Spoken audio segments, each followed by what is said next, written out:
So, I want to talk about a writer who ruined my ability to pretend I was fine, Fyodor Dostoevsky. So, if you have ever picked up notes from Underground, Crime and Punishment, or The Brother Karamazov at 2 a.m., you know that weird, uncomfortable feeling that comes over you within the first few pages. It doesn't feel like you're reading classic literature from the uh, Russian man who died over a century ago. It feels like he somehow snuck into your bedroom, sat in the corner, and watched your overthinking for 3 months and wrote a book about your private mind. He didn't write for the heroic, outgoing, socially functional people who have their lives completely figured out. But he wrote for the isolated one, the hyper aware ones, the people who feels like they are watching society through a thick sheet of glass, unable to connect with the noise outside.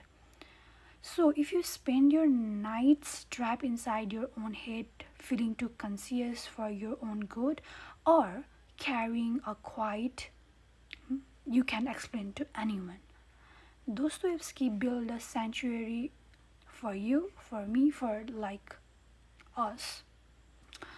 So, in Notes from Underground, Dostoevsky drops one of the most brutal lines ever written. He says to be overly conscious is a sickness, a real, you know, a real through going sickness. When I first read that, something clicked in my chest. Think about what it means to be hyper conscious. In the modern world, you see right through everyone's fake performance, you analyze every word they say, every subtle shift in their body language, and also every hidden motive of them. You overanalyze your own past mistake until you are exhausted. Like, I'm the same, to be honest. Like, where normal people just live, act, and make decisions, the hyper aware person gets stuck in analysis paralysis. You think so much about how to live that you forgot to actually live. You became like the underground man, sitting in a room feeling intellectually superior to the crowd outside. But, but deep inside, dying of isolation because you don't know how to just drop your guard and be a human beings, like a real human beings. And it doesn't stop with the underground man. Look at the Raskolnikov in Crime and Punishment. Like every before Raskolnikov, every commits a crime. Dostoevsky spend pages describing his living space, a tiny suffocating yellow prepared from that looks more like a cupboard than a bedroom. He wrote that small room and tiny apartments shrink a person's soul and mind. Uh, think about how relatable that is for us today.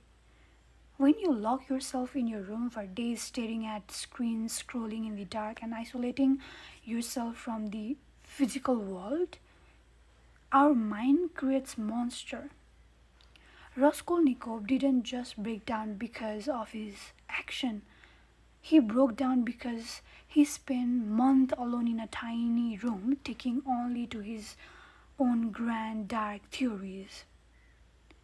Isolation makes your mind rationalize things that are that isn't real. It turns a simple insecurity into a insurmountable mountain. You isolate to escape the world, but your room it just become an echo chamber for for your worst thoughts.